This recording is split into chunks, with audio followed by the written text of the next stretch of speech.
Berham, Ada apa? kamu berada di tempat ini. Hei, itu pasti suara Bella. Tapi di mana dia?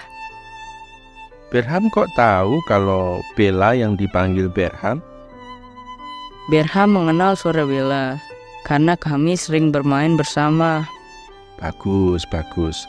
Artinya, kalian mengenal secara dekat. Mari kita berdoa agar diberikan hati untuk mengenal suara Tuhan dan hikmat untuk merenungkan suaranya, sehingga kita memperoleh kemenangan yang berasal dari Tuhan melalui pembelajaran tentang sebuah perumpamaan.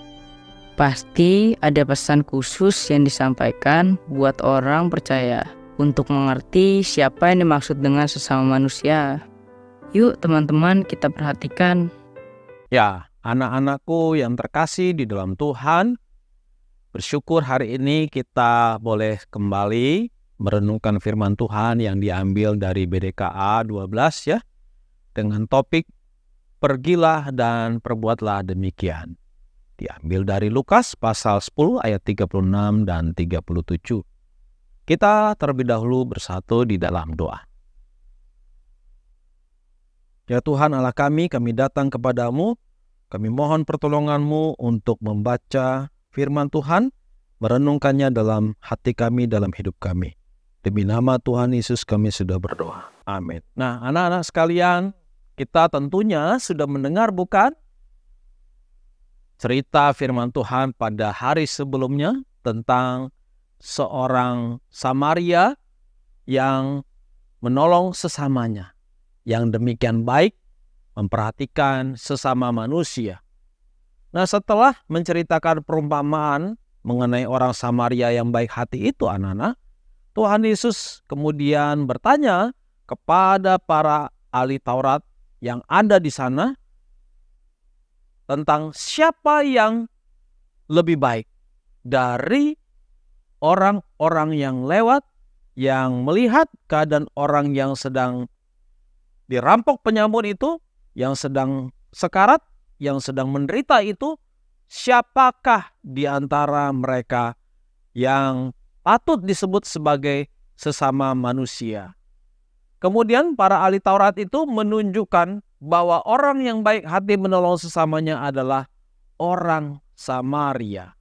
Yesus kemudian berkata kepada mereka, "Pergilah dan lakukanlah, perbuatlah hal yang demikian."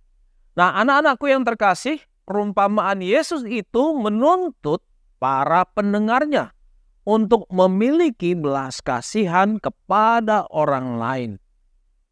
Pernyataan Yesus kepada para ahli-ahli Taurat itu, "Pergilah dan perbuatlah demikian," adalah satu perkataan yang sangat keras sekali. Karena biasanya para ahli Taurat itu jarang menjalankan kebenaran yang mereka tahu. Mereka hanya mengerti itu di dalam pikiran mereka. Mereka bisa tahu mana yang lebih baik. Tetapi untuk menjalankan, mengaplikasikannya mereka gagal. Ya, Yesus menginginkan para pendengar-pendengarnya memiliki belas kasihan kepada orang lain. Seperti orang Samaria, seorang yang asing. Tetapi dia tidak mengenal orang yang menjadi korban itu, orang yang sakit, yang menderita itu, tetapi menyediakan dirinya, menyediakan waktunya, bahkan memberikan apa yang dia miliki untuk membantu sesamanya. Namun kalau kita melihat justru para imam-imam yang disebut sebagai pelayan Tuhan dan orang Lewi yang melewati orang yang dirampok itu, mereka membiarkannya. Mereka tidak menggubris sesamanya manusia.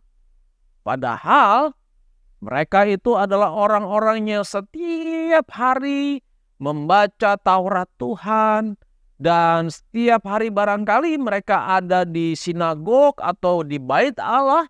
Tetapi ketika di dalam prakteknya mereka memiliki alasan yang banyak. "Oh, nanti aku takut terlambat. Aku tidak bisa membantu dia. Oh, aku tidak memiliki uang. Aku tidak bisa membantu dia." Aku terbatas, aku tidak bisa membantu dia. Banyak sekali alasan-alasan yang dilontarkan para orang-orang Lewi atau imam-imam atau siapapun itu orang-orang Yahudi yang diceritakan oleh Tuhan Yesus dalam perumpamaan tersebut. Tuhan Yesus mengajarkan kepada kita agar memiliki sikap welas asih. Justru orang Samaria yang dianggap orang asing, anak-anak. Suku yang berbeda, agama yang berbeda, budaya yang berbeda, bahkan dianggap sebagai musuh besarnya orang Yahudi yang seharusnya tidak peduli kepada orang yang tergeletak itu ya. Yang jelas-jelas adalah orang Yahudi tergeletak itu, tetapi orang Samaria ini kemudian membalutnya dengan kain dan kemudian menolong dia, luka-lukanya dibersihkan dan kemudian membawanya ke suatu tempat untuk diobati. Ya, nah dari sini kita bisa melihat bahwa orang Samaria ini memandang orang bukan dari kulitnya, bukan dari agamanya, bukan dari rasnya, tetapi memandang dia sesama manusia. Dia membutuhkan pertolongan. Nah, anak-anakku yang terkasih dalam Tuhan, demikianlah kita dapat belajar dari renungan hari ini untuk mengasihi dengan satu rasa solidaritas kepada sesama kita. Sesama itu siapa? Sesama itu bukan hanya yang satu gereja dengan kita, bukan hanya yang satu kelompok dengan kita di dalam gereja kita, tetapi sesama manusia itu adalah orang yang mungkin kita tidak kenal, yang bukan satu iman dengan kita, yang bukan satu suku dengan kita, bukan satu agama dengan kita. Kalau mau tolong, tolonglah dengan tulus selama masih bisa. Ya, kecuali ada hal lain yang membuat kamu terpaksa belum bisa menolong. Asal itu bukan sesuatu alasan yang dibuat-buat. Ya, baik. Nah, anak-anak, Bapak mau memberikan satu contoh bagaimana Bapak pernah menolong tetangga, ya, pada saat itu siang hari, dan ada seorang ibu yang sedang hamil besar dan kesakitan dan membutuhkan perawatan. Nah, tidak ada orang di sekitarnya.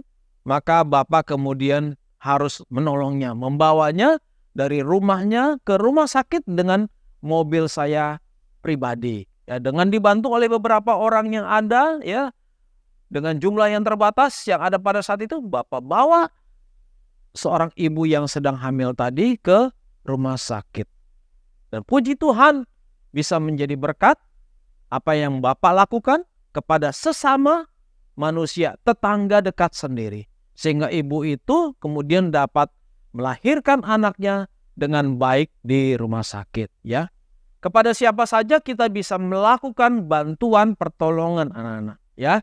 Jadi mari tetaplah menjadi berkat bagi banyak orang, ya. Kiranya Tuhan boleh menolong kita, membantu kita untuk menjadi berkat bagi banyak orang. Mari kita bersatu di dalam doa. Tuhan Yesus, terima kasih untuk firman-Mu yang menolong kami sekali lagi bagaimana kami bisa melihat sesama kami, membantu mereka yang membutuhkan pertolongan tanpa memandang siapa dia, ya Tuhan. Kami boleh belajar dari orang Samaria yang baik hati ini. Di dalam nama Yesus kami sudah berdoa. Amin.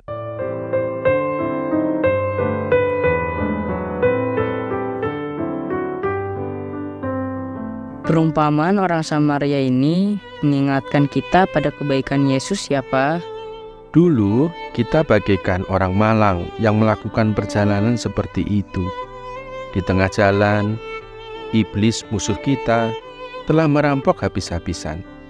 Kita berdosa karena melakukan pelanggaran. Akibatnya kita tidak berdaya menolong diri sendiri. Bersyukurlah karena Yesus datang menaruh belas kasihan kepada kita. Itulah kasih sejati yang menjadi dasar dari motivasi setiap orang Kristen dalam berbuat baik. Semua dilakukan dengan penuh kepedulian dan rasa kasih. Kasih yang kita terima dari Yesus adalah kasih yang tidak bersyarat. Oleh karena itu, sekalipun yang terbaik kita diberikan pada orang lain, sebetulnya semua itu tidak ada artinya. Mari kita dipenuhi kasih yang berasal dari Allah, kasih yang tidak perlu membanggakan diri. Dilanjutkan dengan terus rajin membaca dari Lukas 10 ayat 38 sampai dengan 40. Semangat saling mengasihi.